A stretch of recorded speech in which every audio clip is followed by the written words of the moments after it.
로마서 11장 1절에서 10절입니다. 저와 번갈아 교독하고 마지막 절 함께 읽겠습니다. 그러므로 내가 말하노니 하나님이 자기 백성을 버리셨느냐? 그럴 수 없느니라.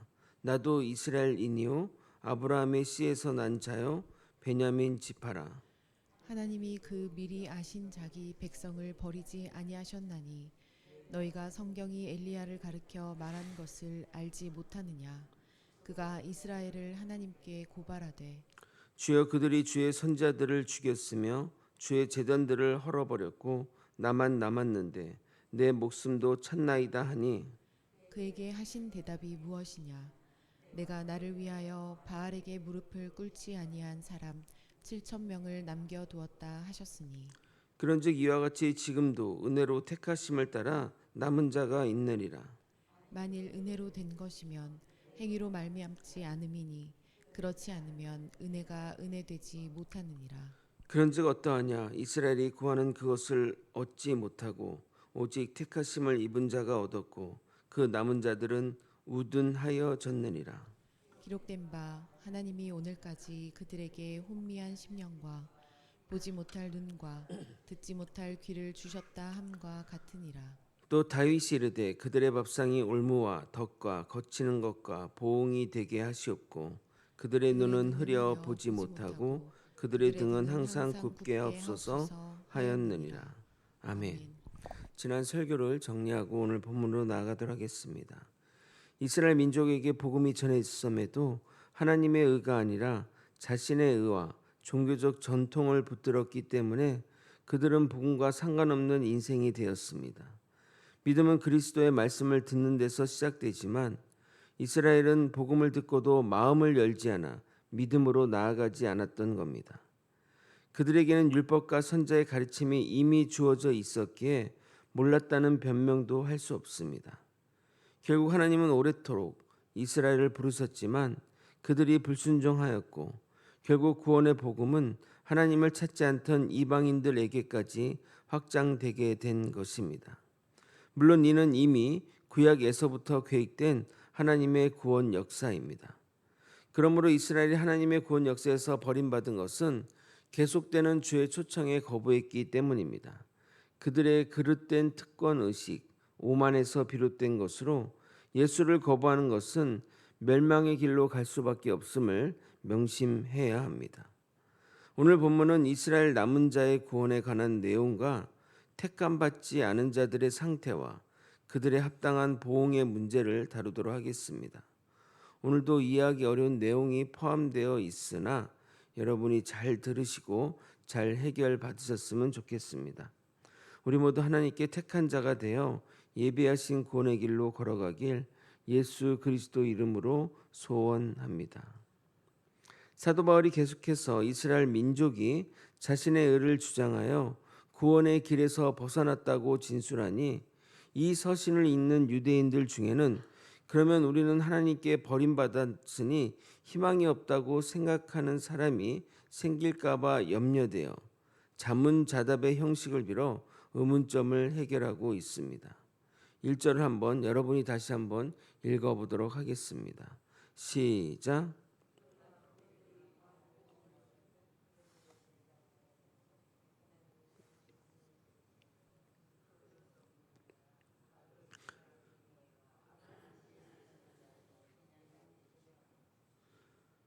그러므로 내가 말하노니 하나님이 자기 백성을 버리셨느냐? 그럴 수 없느니라. 나도 이스라엘이니요 아브라함의 씨에서 난 자요 베냐민 지파라. 하나님이 이스라엘 민족을 버렸다면 사도 바울 당신 자신도 이스라엘 사람인데 버림받았겠느냐 반문하면서 하나님은 택한 자들을 끝까지 보호하신다고 강조합니다. 제가 이사야서 강해를 하면서 남은 자 사상을 이야기했는데 그 내용을 사도 바울이 지금 언급하고 있습니다. 사도 바울이 인용하는 내용은 엘리야 선지자 이야기입니다. 아합 왕 때 우상 숭배가 극을 달해 하나님의 선자들이 학살을 당하게 됩니다. 그래서 그 유명한 엘리야 한 명과 850명의 이방 선지자와의 전쟁이 벌어졌고 엘리야가 승리하게 됩니다. 이 내용은 열왕기상 18장의 이야기입니다. 그러나 이세벨이 엘리야를 죽이려 하자 갑자기 영적 침체가 와서 이스라엘 남부지방까지 도망가게 됩니다. 그리고 한 산에 올라 하나님께 이런 원망을 했습니다. 3절입니다. 주여, 그들이 주의 선지자들을 죽였으며 주의 제단들을 헐어버렸고 나만 남았는데 내 목숨도 찾나이다 하니. 그러나 하나님의 답변은 당신이 바알에게 무릎 꿇지 않은 7,000명을 남겨두었다고 말하며 어떠한 상황에서도 하나님의 택한 자는 남겨두신다고 말씀하십니다. 로마서 11장 4절. 그에게 하신 대답이 무엇이냐? 내가 나를 위하여 바알에게 무릎을 꿇지 아니한 사람 7,000명을 남겨두었다 하셨으니. 그렇게 엄혹하고 척박한 상황에서도 하나님은 남길 자를 남겨두셨는데 지금도 남기지 않겠냐고 강조하는 겁니다. 로마서 11장 5절. 그런즉 이와 같이 지금도 은혜로 택하심을 따라 남은 자가 있느니라. 우리는 유대인이 다 유대교를 믿는다고 생각하기 쉽지만 유대인이면서도 기독교를 믿는 이들이 있습니다.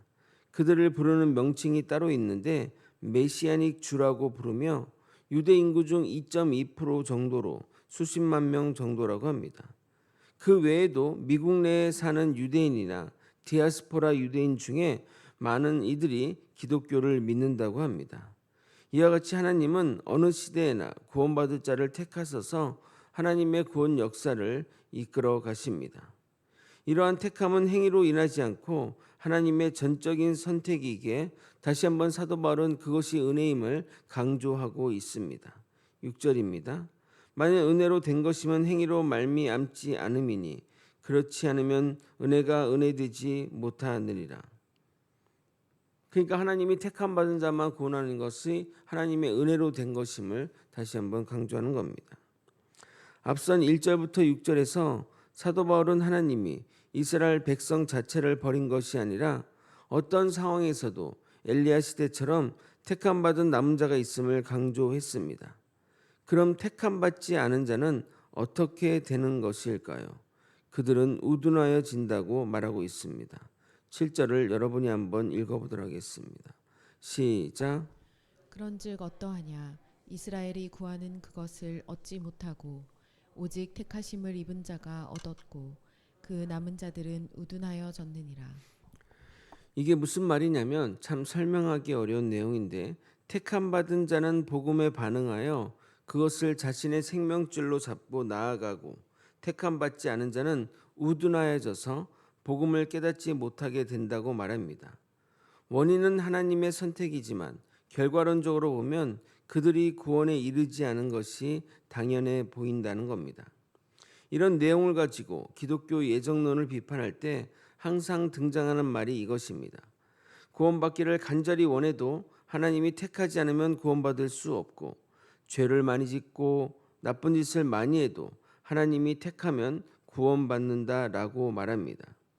그런 경우가 있다면 참 억울하겠다는 생각이 들 것입니다. 그러나 그런 경우가 생길 수가 없습니다.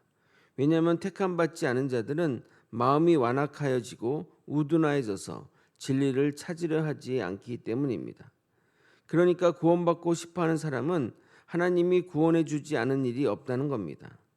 구원받을 자는 복음에 반응하고 구원받지 않을 자는 복음에 무관심하게 됩니다. 그러니까 내가 예수를 믿는 것은 내가 선택하여 믿는 것이 아니라 하나님이 택하셔서 부르심에 응답하여 믿게 된 것이란 겁니다.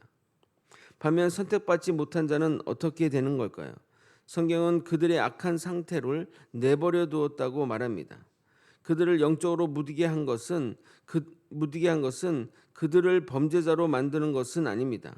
그들의 죄된 상태, 그냥 그 죄에 있는 상태를 그대로 두셨다고 말하고 있다는 겁니다. 8절입니다. 기록된 바 하나님이 오늘까지 그들에게 혼미한 심령과 보지 못할 눈과 듣지 못할 귀를 주셨다 함과 같으니라. 사도 바울은 신명기 29장 4절과 이사야 29장 10절을 인용하여 우둔하여진 그들의 상태가 어떠한지를 설명해 주고 있습니다. 그들이 하나님을 두기 싫어하거나 하나님의 뜻을 거스린 자는 그 상실한 마음대로 내버려 두심으로 그들에게 합당한 벌이 주어지게 된 것입니다. 그러므로 하나님을 원망할 이유는 없는 겁니다. 근본 원인은 인간의 죄성이고 그들 스스로 그 상태에서 벗어나지 않으려 하기 때문입니다. 하나님의 택함과 인간의 자유의지가 결합하여 지금의 결론이 내려지는 겁니다. 둘 사이에 무엇이 앞서거나 뒤서거나 하지 않고 우리가 잘 이해하지 못하는 절묘한 지점에서 이런 결론이 내려질 것입니다.